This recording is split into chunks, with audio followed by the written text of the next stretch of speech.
Hi everybody, this is Carlos Pinheiro, the ride-sharing tech. I get a lot of emails, tweets, and questions, mostly emails about ratings. Seems to be the thing everybody wants to know. And I've studied it pretty good, and I got them pretty good at it. So let me explain in this video. I'm going to make it pretty short on why you don't have to worry so much as long as you do a good job. The rating system isn't as bad as you think. Now, I do get a lot of hate on a forum that I run about it, but the majority of the people are just a bunch of tools just repeating what they're told, because when I ask them questions, they have no questions. They're just repeating what they want. So this video is more for the regular driver that is actually really concerned about his rating. Now, let's start. You're going to see a lot of data here and here. Don't worry about it. This is just a special calculation system I created for ratings. What we're really going to focus on is over here. This section, this is the actual ratings. This is what the computer sees. This is what the driver average, and this is what the rider sees. The three are important. And also, we're going to look at the total over here. Now, the system doesn't just dump you at 4.6. Now, everybody believes they are an amazing driver, and I will admit, I drive too, that there are some people that rate horribly. Especially the young millennials, they just rate horribly. But a few bad ratings won't hurt you. Let me demonstrate this. Let's say that the worst ratings you are averaging are 4s, and you've done your 500 rides. This is typical good long-term driver, 500 rides, alright? Let's start with 4s. I will edit to shorten this.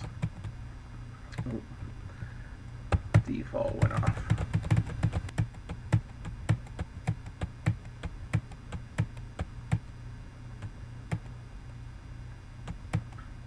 Alright, we're getting close. We're at 4.6. Now we need to drop below that. That's the average. We're still going. It's that rider. We have to look at the rider.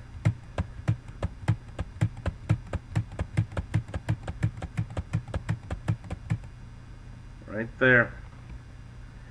It took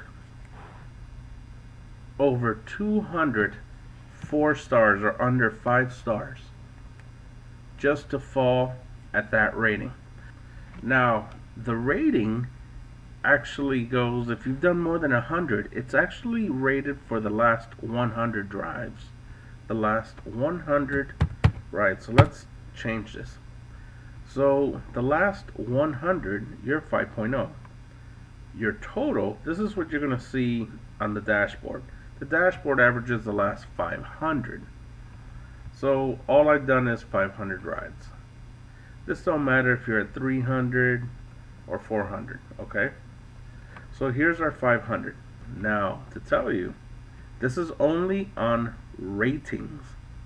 As long as it's not a liable complaint, or you started a fight, or you had a car accident, we're only talking about ratings. Alright? If it's only based on ratings, if you fall below this, you're still given a chance to bring it up. Depending how many drives you have, it can be 25 or 50 drives. And you have to bring it up to 4.6 on your last rides. Okay, let's try to make this more realistic. Okay, let's drop our first ratings just so our dashboard matches. Alright, I'm going to put a bunch of 1s just to speed up this, what I want to show you.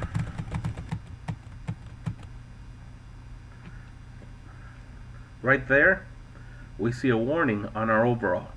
Reason this is at 5.0 is because this is only seeing the last 100 drives, which the rating system is based on deactivation on your last 100 drives.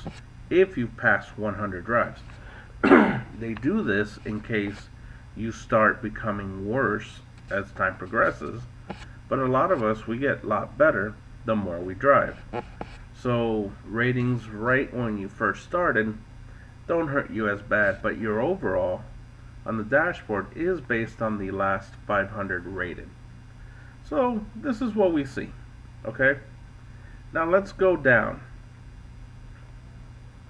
Let's head down to our last 100, which this is what the Uber computer is going to view. This is considering that you already did your drives, your 500 drives.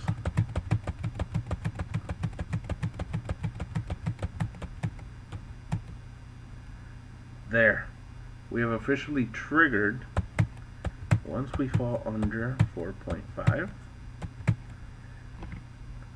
Now what you see is it took 46 4 stars, almost half of the last 100 actual rides. So you really do have to accumulate a huge number of low ratings for you to trigger a warning and put you in a test period.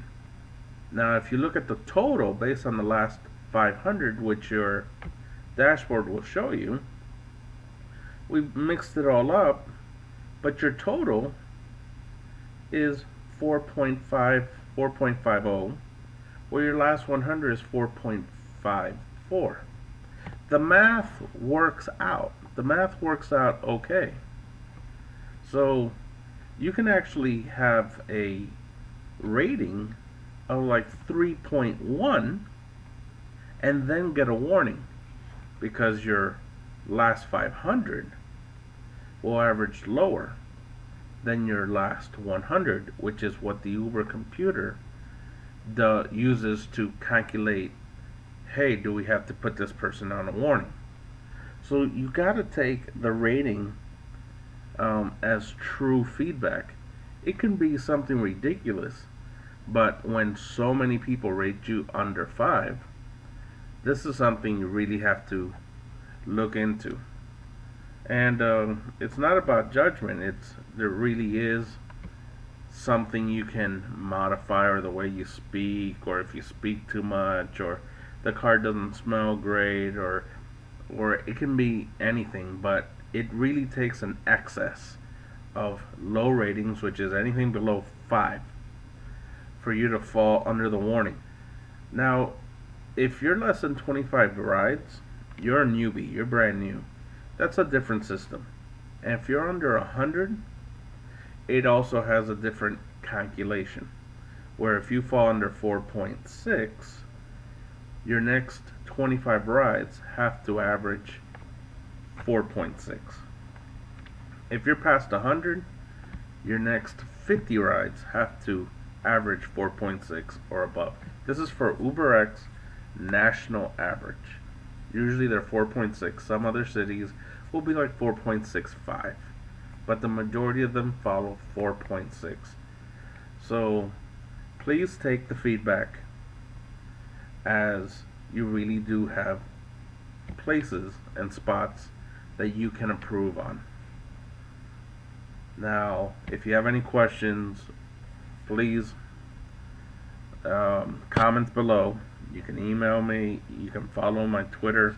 I have all the information you'll like below, even how to get tips using a device called Square without getting charged. Credit card fee, it's all down there. Like, comment, subscribe, like everybody says. And thank you for watching.